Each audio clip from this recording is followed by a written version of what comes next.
Yesterday, George Fant put Rich Cimini in a body bag, and it was perfect.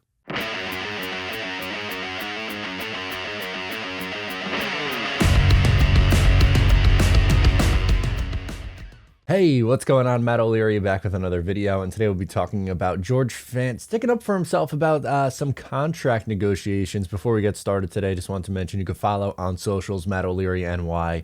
If you haven't already, please make sure to check out the Just Jets podcast. And of course, you can check out bonus content over on Patreon. This video is brought to you by BUSR. We are going to be working with them for the NFL season. You can sign up and get a 100% deposit match bonus with my code. We're going to be doing a lot of content over with BUSR, so get used to them and sign up with the link. So after practice, George Fant was being asked about moving over to the left side to the right side, which obviously those are reasonable questions. Rich Cimini then tries to ask him about contract negotiations. So he shuts it down right away. You know what? How about this? Let's roll the tape. The switch could have any impact on your contract negotiations? Man, I don't know. Like I told you before, I don't deal with that, man. That's why I got an agent for, so he deals with all the rest of that. And the reason I ask is because left tackle. I told you, I don't deal with that. So, next question. Appreciate it. So as you can see, George Fant shuts it down right away. At that point, it should be like, okay, like it's over. And instead, he keeps pressing him. But good for George Fant for standing up for himself. Obviously, yes, we know right tackles don't get paid as much as left tackles. He knows that. We know that. Cimini knows that. There's no reason to ask that right now. Who cares about the contract negotiation currently? He's trying to figure out moving from the left side back to the right side. It's something that he's done before. A question like, what's your comfort level moving back from the left side to the right side? Are you like something along those lines instead of like you're just trying to get a quote to stir the pot, my guy, and they're not doing it. First, it was Mekhi Becton clapping back at him in the second day of training camp. And now George Fant is sticking up for himself. And I know some people at the end of that clip, they think that he being George Fant, called Rich Cimini a bitch ass, which I don't think so. I'm pretty sure he said appreciate it. We'll roll it again. Next question. Appreciate it. But if he did that, I mean, that is just, that's hysterical because they're sick of it, man. The Jets players are sick of dealing with it. And I get it. It's frustrating.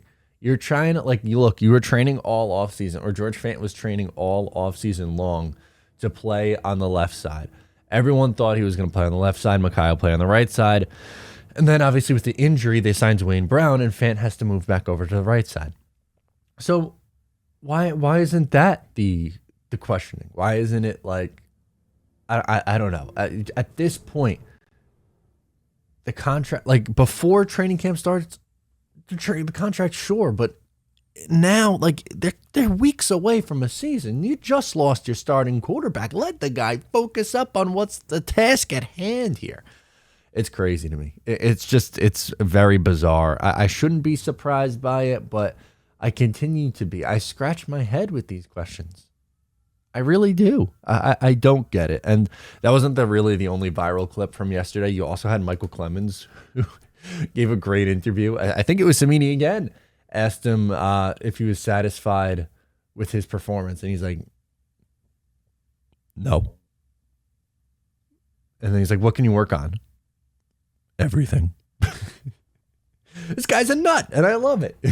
He's intense, man. He's very intense. But yeah, also, by the way, I don't think I mentioned this in any of the videos yet, but I will be at the preseason game against the Atlanta Falcons on Monday. So if you are going, look out for me, number one. And also, I'm going to try to get there early because I want to do some like interview man on the street like content. So if you're in the parking lot before the game, try to find me. Maybe you'll be in a video because I want to ask Jet fans some questions, maybe do some trivia. We'll have some fun out there. Why not? So yeah, just wanted to get on here quick and talk about George Fant because yes, obviously he needs a new contract.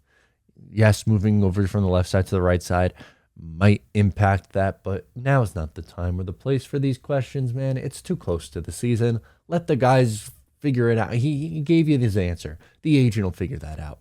It doesn't. He said, okay. You say, in your little article, George Fant was asked about his contract, and he said he's going to let his agent dictate that. Period. Stop. That's it. It's just, this is why. This is why they wonder. Like you have Connor Hughes, who went on with Green Bean a few weeks ago. And you know what? I give Connor a ton of props for doing that. I thought he handled himself well, and he came across as more likable to me and a little bit more relatable. And I think, breaking the fourth wall, if you will, I think helped that. And I have a little bit more of an appreciation for him after he did that. But he was saying, like, I don't get why Jet fans don't like Cimini, that, they should count their lucky stars. They have a guy like Rich Cimini. Well, this is exactly why. This is why we complain. It's the BS and the nonsense that we're sick of. So sound off in the comments. Just wanted to do this quick reaction. It was funny. So sound off in the comments. Like the video. Subscribe. I'm Matt O'Leary. I'll catch you next time.